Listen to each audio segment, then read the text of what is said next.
The morning my brother drove his truck through the front window of my pottery studio, he left the engine running and walked away on camera. He didn't know the security footage uploaded automatically to the cloud. He didn't know about Section 8.4 of my commercial lease. And he definitely didn't know that the joint line of credit he shared with our parents had a clause that would change everything. I had opened Clayground Studio on a narrow street in Kensington Market 4 years before any of this happened. I was 31 years old, had spent 7 years working as a financial analyst at a mid-sized firm in downtown Toronto, and had saved $74,000 over that time with the kind of discipline that doesn't make for interesting conversation at dinner parties. I didn't inherit anything. I didn't have a partner with a second income cushioning the risk. I made a spreadsheet in December of the year I turned 28, and I kept updating it every month until the number said I could do it. The build-out was entirely mine. I took a 12-week ceramics course at a community college in Etobicoke before I signed the lease, just to be certain the obsession was real and not just something that looked nice on Instagram. I sourced my kiln from a studio in Hamilton that was downsizing. I built the display shelves myself over 3 weekends using plans I found online and lumber from a salvage yard near the Portlands. I painted the walls a warm terracotta color that took 4 coats to get right. I named the place Clayground because it sounded like what it was, serious work that still felt like play, like something you built because you couldn't not build it. By the end of year 2, I had a 6-month waitlist for wheel-throwing classes. By year 3, a lifestyle publication had called us one of the most welcoming creative spaces in the city. My mother came once. She looked at the shelves of finished pieces and said it was a lot of breakable things to be responsible for. My younger brother Callum never came. He sent a voice memo when we opened. It was 4 seconds long. He said, "Nice one," and that was it. Our family had a financial pattern that I had spent most of my adult life trying not to think too carefully about. My father ran a small landscaping company in Mississauga.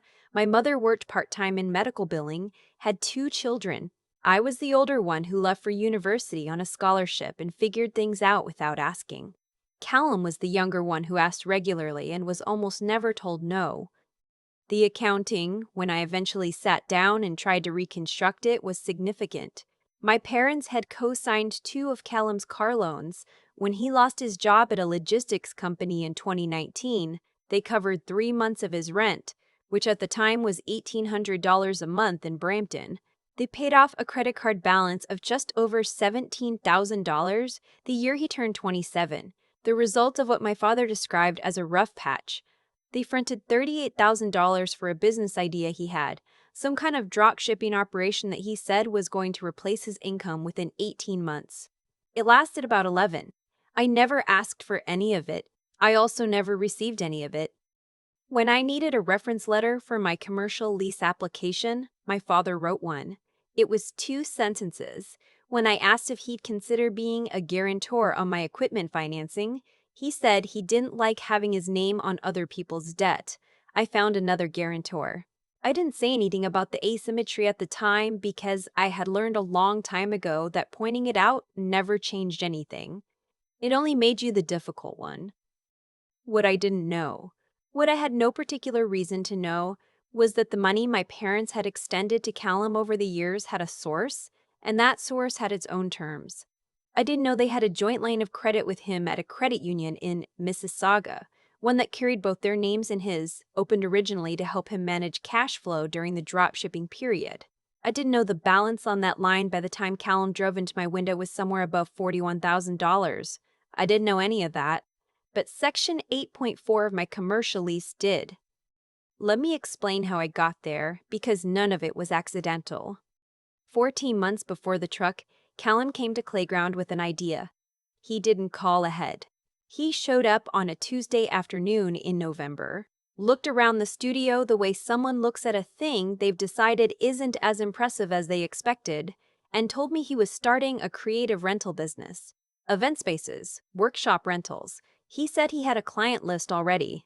He wanted to use my studio 2 evenings a week and every Sunday. He mentioned a number. It was roughly 40% of what I charged for private rentals. I told him it didn't work for me. He looked at the shelves. He looked at the kiln.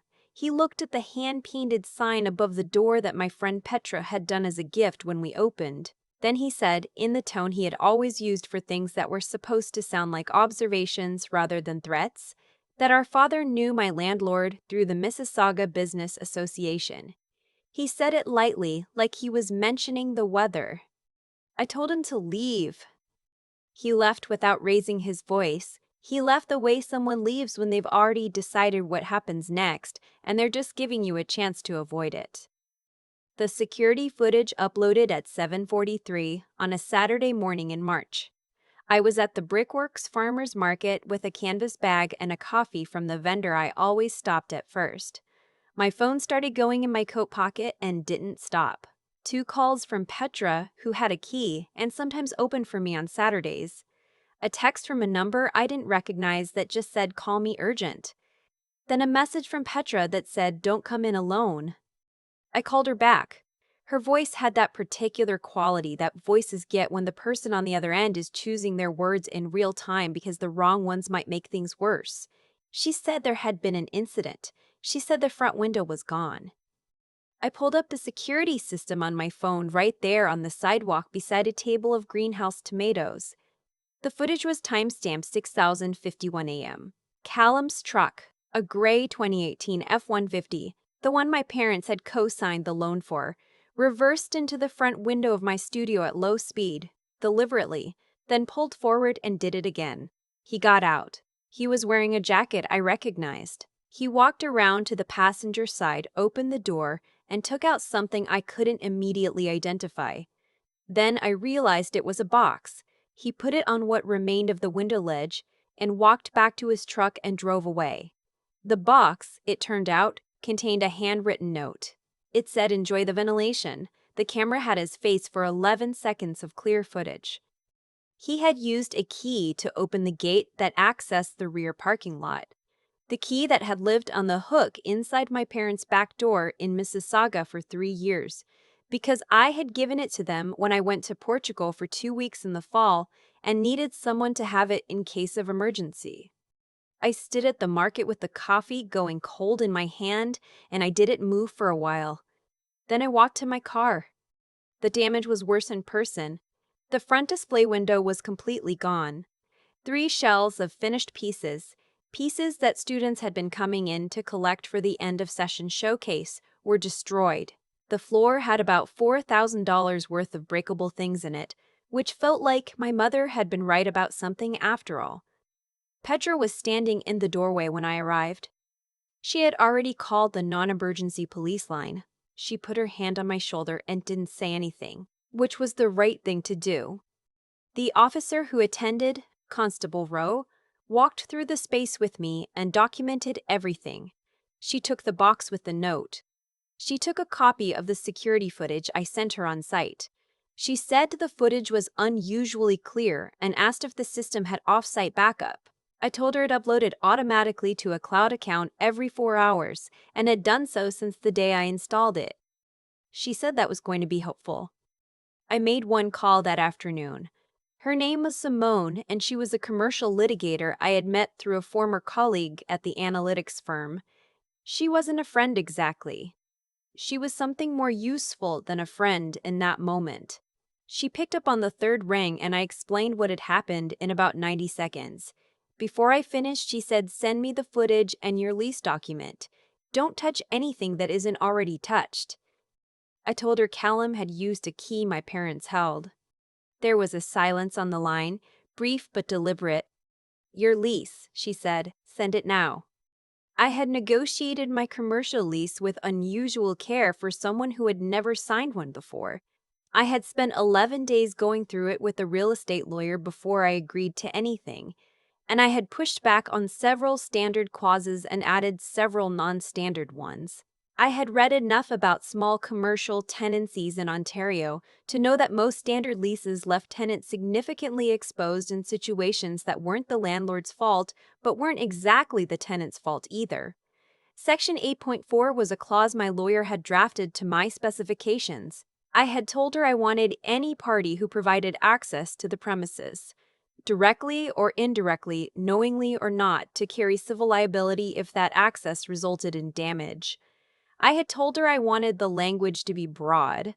She had told me it was unusually protective. I had told her I wanted it anyway.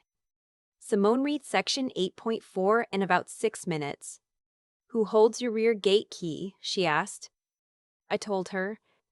She said this clause establishes third-party liability for anyone who granted or enabled access, expressly or by implication, to a party who caused damage. She said it was joint and several. She said it was joint and several. She said it reached considerably further than most commercial lease provisions she had seen. She said it reaches as far as Mississauga. The damage assessment took 9 days. The final number was $68,400.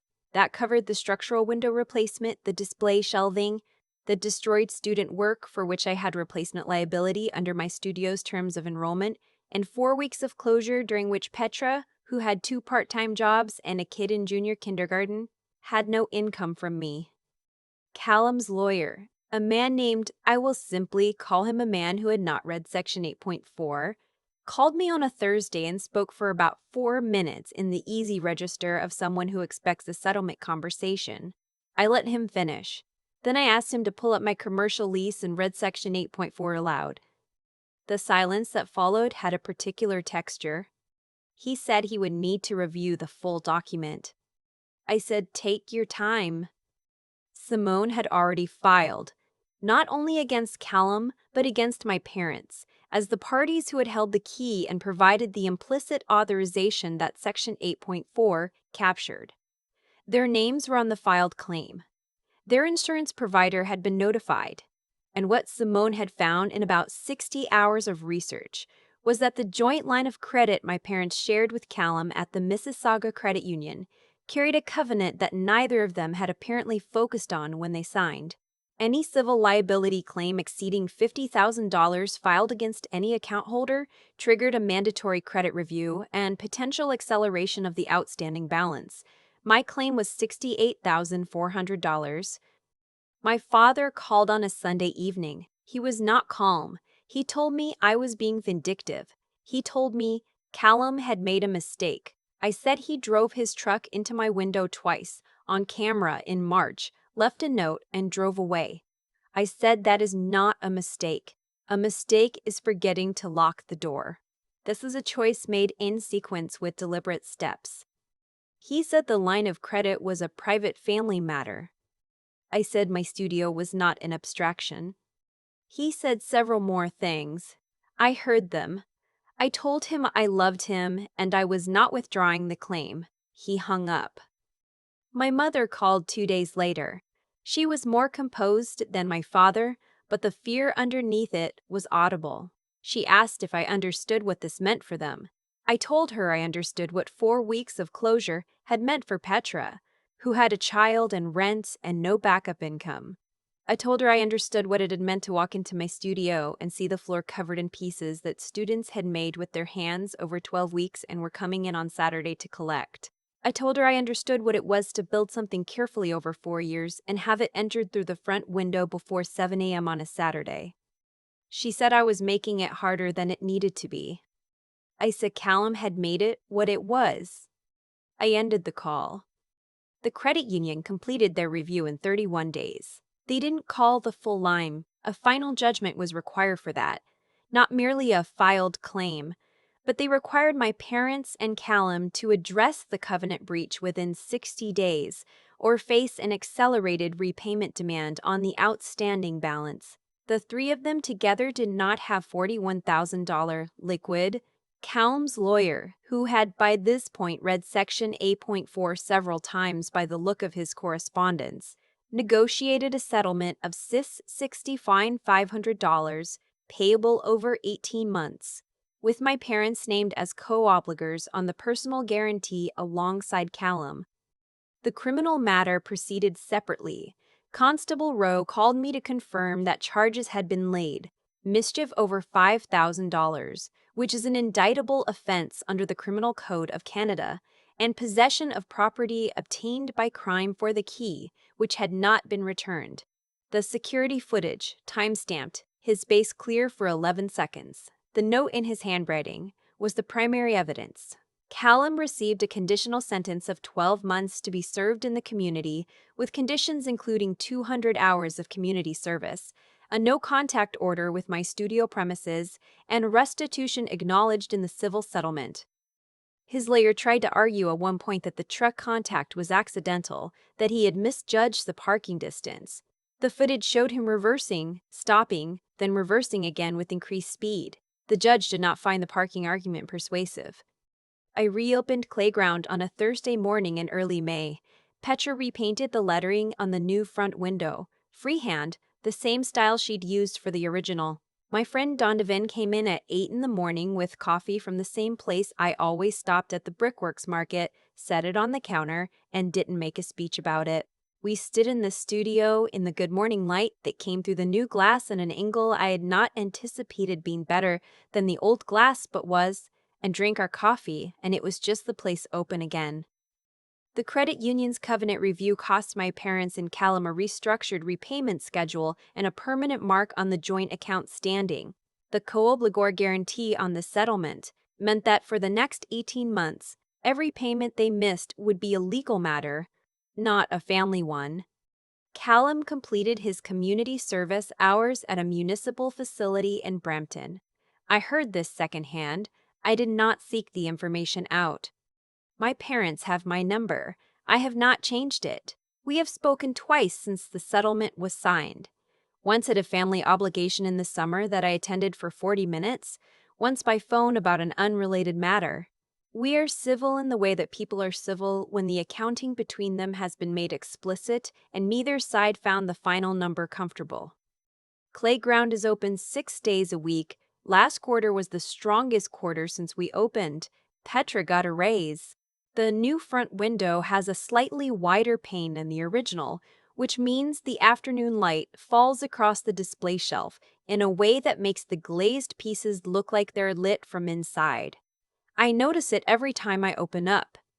I spent a long time asking myself whether I had been too far, whether there was a version of this where I absorbed the loss quietly, held the peace, kept the family intact in whatever form it had been. I know what that version costs. I know because I'd been paying into it for years already, in the slow invisible currency of patience treated as permission. I don't think I would do it differently. I think the question most people don't ask themselves early enough is a simple one. When you hand someone the key to something you built, do they understand what they're holding? Not just the physical object, the weight of it, what it took, what it means, whether they are capable of treating it as the trust it actually is. I gave my brother access to something I spent 4 years building through a key on a hook in my parents' house because I believed family meant the ordinary logistics of your life could be trusted to the people who shared your history. I know more now about what that word means and what it doesn't. There's a moment I keep coming back to, not the footage, not the note. It's standing at the Brickworks Market with a coffee going cold in my hand, staring at my phone and realizing that the person who did this had a key because I trusted the people who raised us both. That's the part that stays. What happened to Callum wasn't bad luck. It wasn't some disproportionate consequence that fell out of nowhere.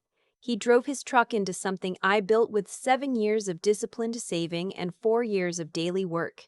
He did it twice, on camera, then wrote a note about it, every step of what followed. The Section 8.4 claim, the credit union review, the co-obligor guarantee my parents ended up signing, traced directly back to choices he made in sequence. I didn't manufacture the outcome. I just didn't absorb it quietly. I think about integrity a lot when I think about this story. Not the word as people use it in resumes, but the actual thing. Whether what you do holds together with what you claim to value. Callum had been bailed out enough times that I think he genuinely believed the cost of his choices would always land somewhere else. On our parents. On me. On whoever happened to be closest. That's not a character flaw you're born with. It builds, slowly, every time someone else steps in and takes the weight. I don't say that to excuse what he did. I say it because I think it explains how someone can look at 11 seconds of clear security footage and still seem surprised by what followed. The thing that helped me was preparation I'd put in place long before I knew I'd need it. I'd negotiated Section 8.4 because I understood that the legal structure around a small business is only as protective as the thought you put into it before anything goes wrong. I had offsite cloud backup on my security system because I had thought, even briefly, about what it would mean if something happened and the footage was only local. None of that was paranoia. It was the kind of careful thinking that doesn't feel urgent until the morning it suddenly is. I had built Clayground the same way. Slowly, with attention, with 11 days spent on a lease document that most people sign in an afternoon. That groundwork is what made the outcome possible. And then there's the part that doesn't get talked about enough, staying with it. My father told me I was being vindictive. My mother said I was making it harder than it needed to be. There was a version of that phone call where I said fine and backed down, and I know exactly what that version would have cost. Not just the $68,400, but the confirmation, again, that my patience had no floor, that I could be counted on to absorb the weight. I didn't back down. Not because I was angry, though I was. Because I had thought it through, and I knew I was right, and being right turned out to be something I was willing to defend. Petra got a raise. The new window is better than the old one. The studio is open 6 days a week, and last quarter was the strongest we've had. That's what it looks like when the accounting finally catches up.